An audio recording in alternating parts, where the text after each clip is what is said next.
Hi there, I'm Des. And I'm Tim, and together Des and I head up the men's ministry Momentum Australia.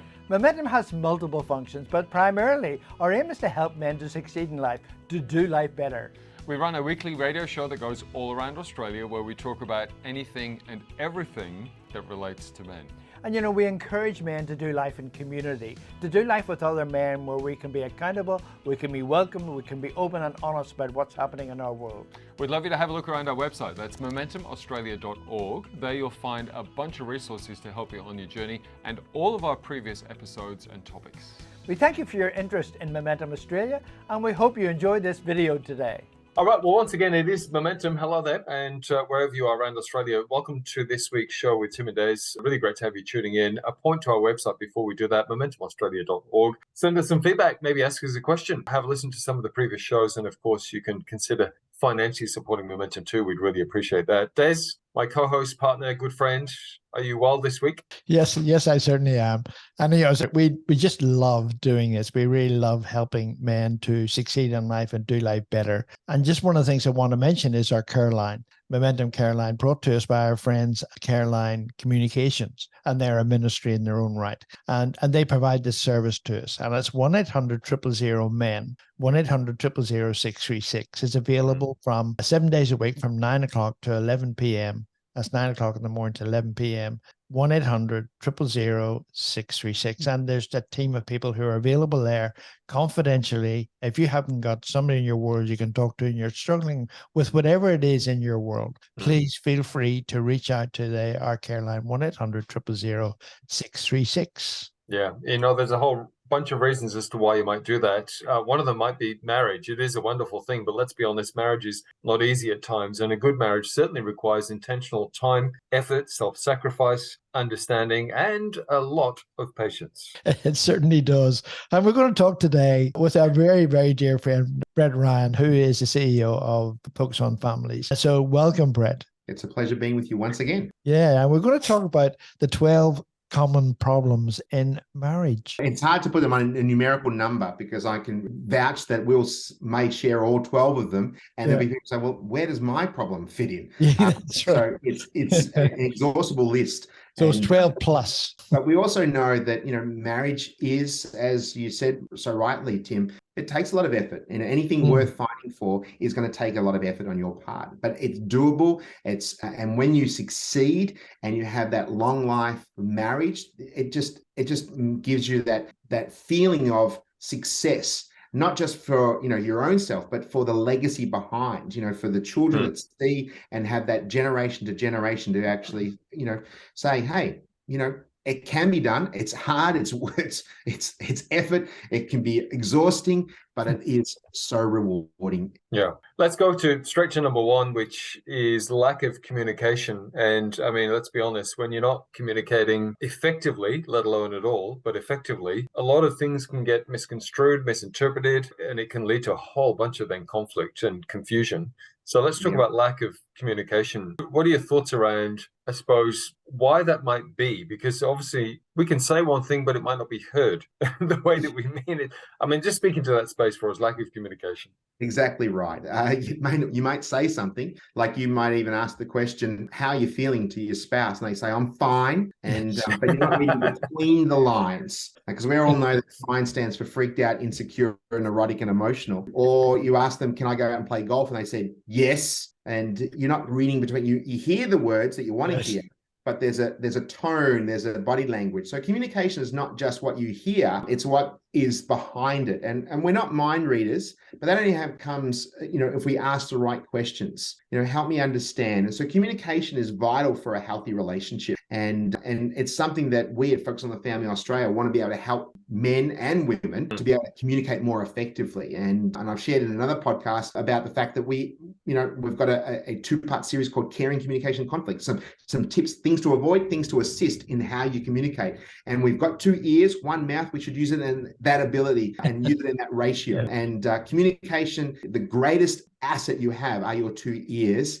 And an engaged heart and an engaged mind and willing to listen. Yeah. And Brett, speaking to this space where guys might be in a marriage or a relationship right now where it seems that all communication is almost conflict, right? Where they're trying to communicate, and they've reached such a point in the marriage where it doesn't really matter what they say. The response is either aggressive or exactly what you said, one word, but you can hear the tone that it's not good. Speak to guys in that space. How do they start to change that situation? I wish it was easy to say, hey, you put this trigger and everything's going to be easy, but we have to find out why the conflict is there. And we run a marriage course called Real Life, Real Love. And in part of that course, we also run a marriage retreat, and we talk about the reactive cycle. These are the things that trigger us. And once we're triggered, we react. And we say things or do something that is not healthy. And it's because we're not communicating what we want.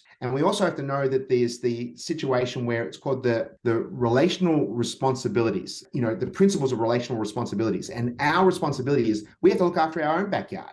We can't worry about what the other person says. And often you hear kids, she made me, he made me do something, or they made me angry. Well, if you as soon as you point the finger and say they did it, no, you are in control. You are in control of your actions, your words, your attitude. And so you have to have a look in the mirror. They can influence, but they do not control what we say. So when people say, oh, well, we're always in arguments, that's because you haven't worked out some strategies about how to circumvent or to be the thing that's going to cause the wedge, if you like, to be the circuit breaker in that conflict cycle that so easily can happen time and time and time again. And once you understand that, what makes you tick, then you can address it. And what makes partner tick, I suppose, isn't it? Yeah, and that comes through communication, Yeah, and sharing that. And people who say, well, I had a recent doing a presentation, and someone actually asked me that same question that you said, Tim. It always ends in argument, and so they've decided not to go out on dates because it always ends in arguments. I'm thinking, well, no. It's because you're not addressing,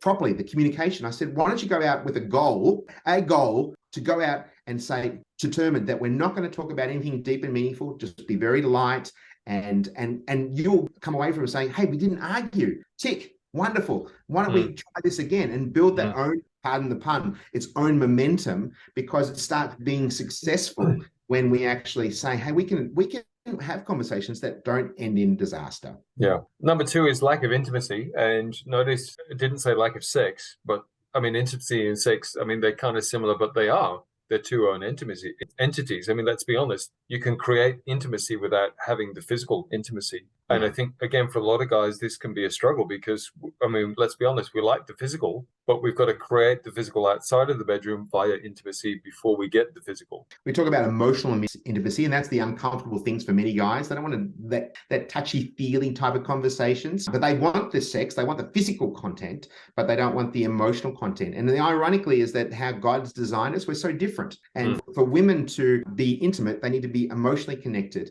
And for men to be emotionally connected, they need sex. So we're actually, it's a little bit of a tension. So we need to have that balance about how we can actually do life. And let's put it this way. If you are in an environment that is not safe, like they feel threatened, they feel unsafe, then sexual intimacy will never take place, because sexual intimacy comes out of giving and wanting to give to the other person. But when one feels safe and threatened, they close it. It's like a clamshell, and it's very hard to open it up. But if you're open and feeling safe, and they can share their feelings and emotions without being told, that or invalidated, then sexual intimacy as a net result. But it's not the goal. We want to connect with our spouses on a much more deeper way, rather than just the physicality. There is that emotional connection and relational connection. We had Brian Andrews, Brian Andrews, he's a pastor in Queensland, and he was talking about intimacy, and he made the statement that if you want intimacy with your wife, you start first thing in the morning, not when you get home from work. Yeah. And it's actually really cool. I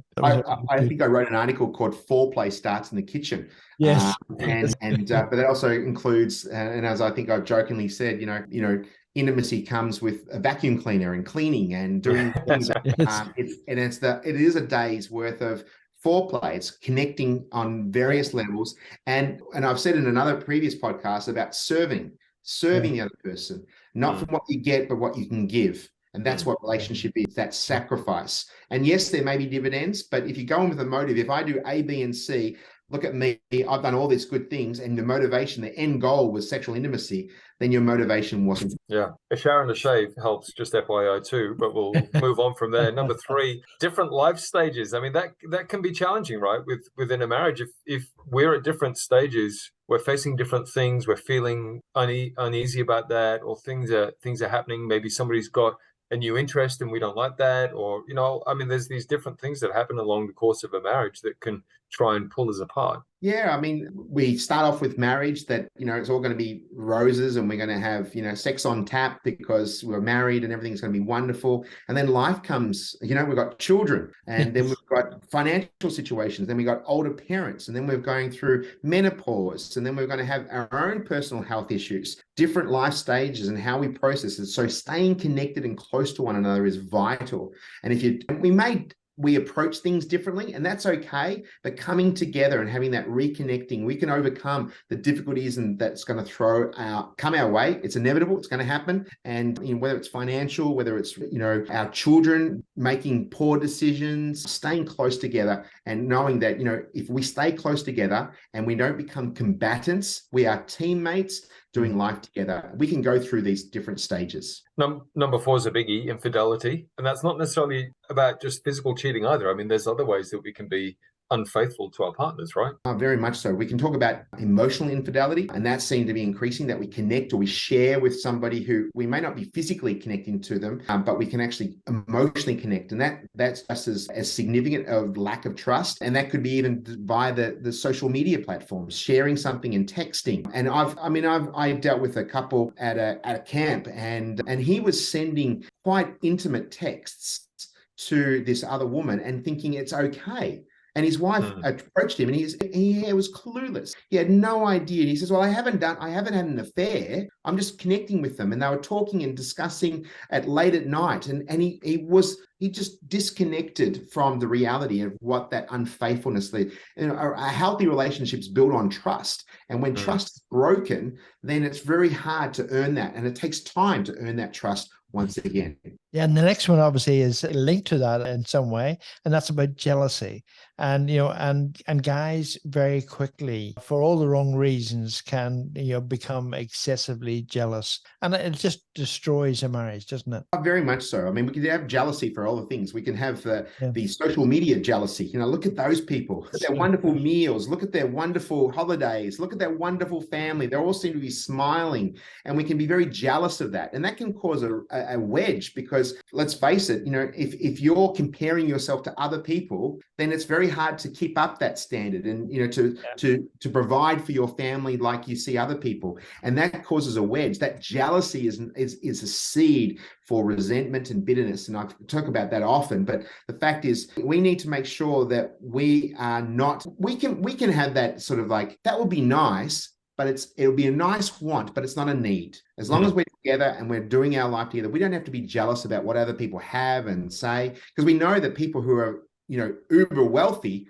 can still be very unhappy. And I know people who are very, very poor and having rich lives, and because they're doing it together. What if that jealousy is actually internal, as in not external when I look around at other people, but I'm actually jealous of my partner. I'm actually jealous of my husband or my wife because they're just so much more confident than I am, or they have more friends than I do, or they just handle these things better and it really irritates me, or they're better cleaners, or, you know, what it may be. I mean, you know, I mean, it's true. I mean, we laugh, but it's true. We can have that internal jealousy towards our partner. We may not mean to, but there could be a side of it that secretly we go like, that really irritates me.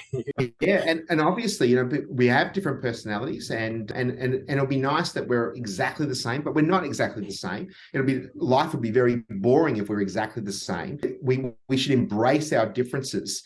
And even though we may be saying, hey, I would like that, but you have to be content with who you are. I mean, the Apostle Paul talked about that. I've been content with very little, and I've been content with very much. The same thing with, you could say, you know, I want to cheer you on. I love how you're so good with people. I love your confidence. I love that. I wish I could have it. It's not me, but I'm not going to, my life is not poorer because I'm not the same as you.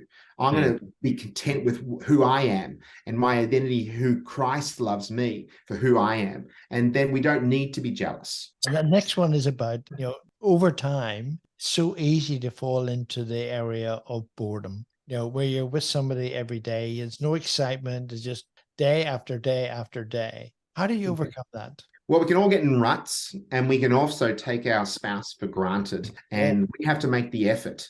And that's the reason why we highly recommend going on date nights. And it doesn't have to cost you money. And for all you frugally minded people like me, I put my hand up for that. It doesn't have to cost you money, but actually spending intentional time talking about those things and enjoying life together. You can do things apart. Yes, that's good to have your own enjoyment, your own hobbies, your own interests, but then find things you can work together. I mean, for my wife and I, we love playing card games, and we would play card games nearly every day of the week. Like, it's just something that we do over breakfast or a dinner.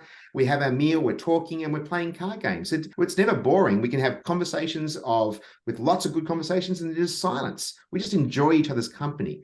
And so we don't get bored. Now, we as I said, it takes work. And that means that maybe have a look in the mirror. How are you going in the romance style? Are you just in the rut and treating her like, your errand person or your slave? You cook for me, you clean for me, and not showing appreciation? No, it takes you to actually say, hey, what could I do to contribute to the health and well-being of this relationship? I'll say this. I'll tell you a good little story about this. I was going on a flight, and I was going to a place called Emerald, and I think I spoke to another podcast ago.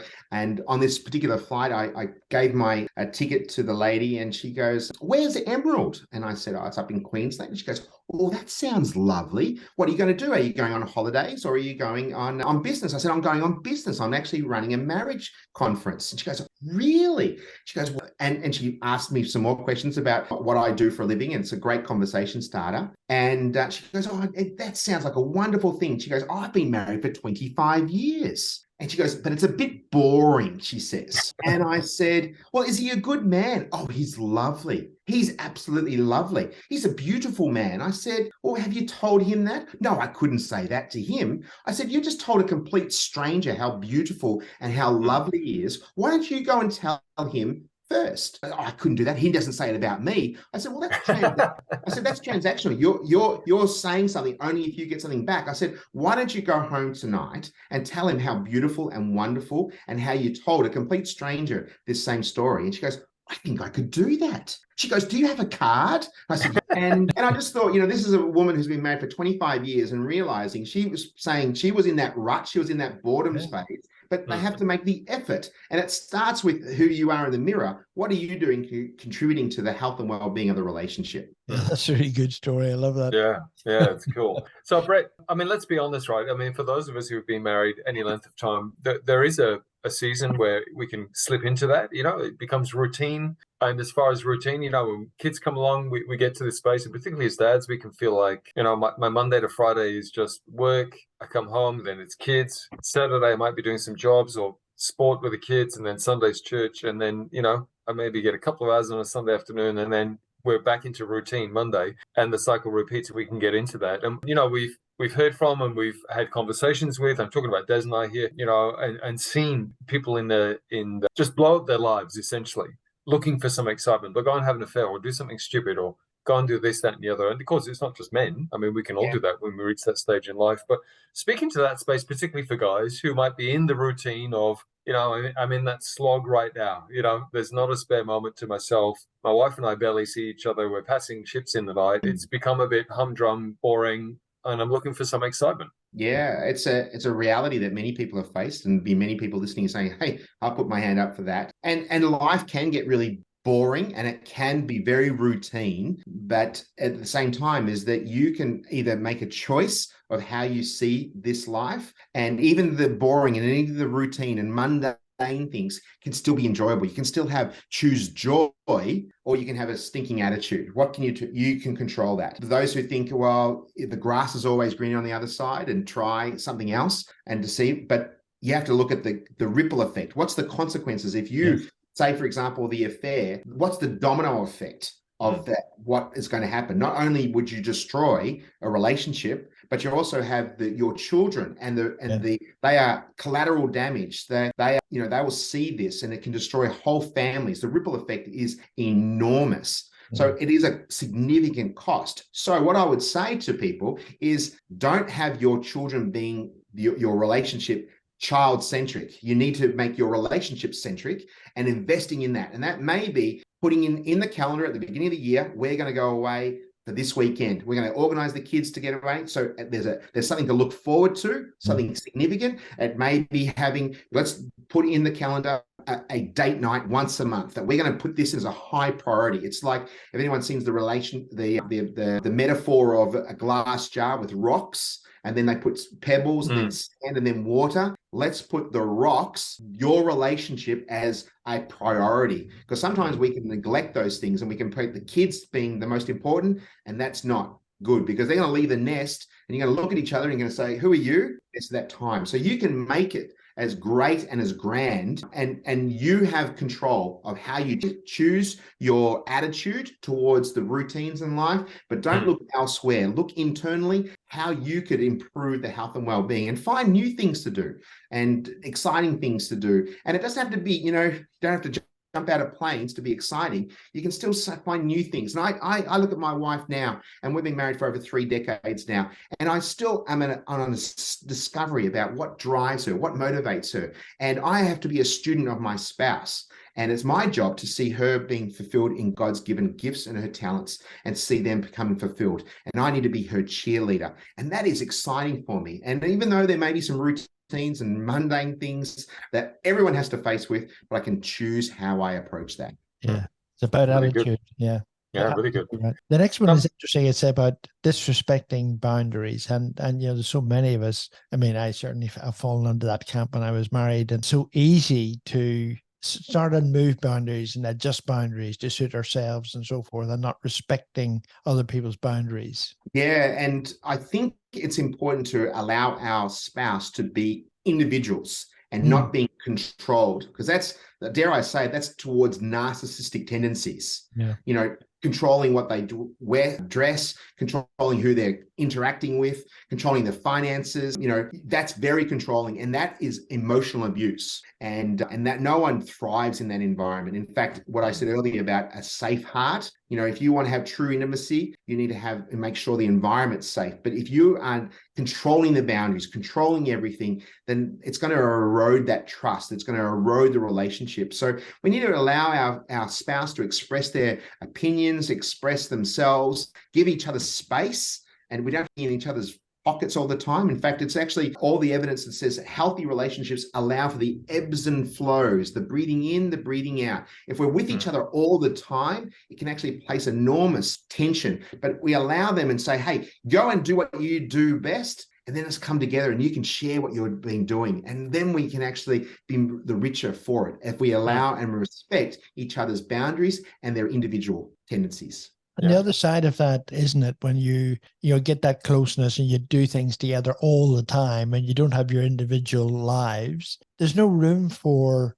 a mate in that world. So whenever you do get into strife, and we've talked about it continually on Momentum, having somebody you can be close to and intimate with, as two guys together, and you can share your life and so forth, that disappears when you get that absolute closeness too much. Yeah. And that we talk about being complementarians, complementing each other. We're not dependent on the other person. We both individuals, we meet together, but the other person doesn't complete us, and they certainly shouldn't control us. Yeah. You mentioned tension before, Brett. Let's go to number 8, which is stress. I mean, let's be honest, stress can affect all of us to some degrees. It's, most days there's probably a degree of stress that we have in our lives, but that can be really damaging to a relationship and a marriage. Yeah. And we're seeing that increasing all the time. Financial stress or mortgage stress is causing so much disruption in relationships. And mortgage stress is defined as, all your repayments, either rent or mortgage,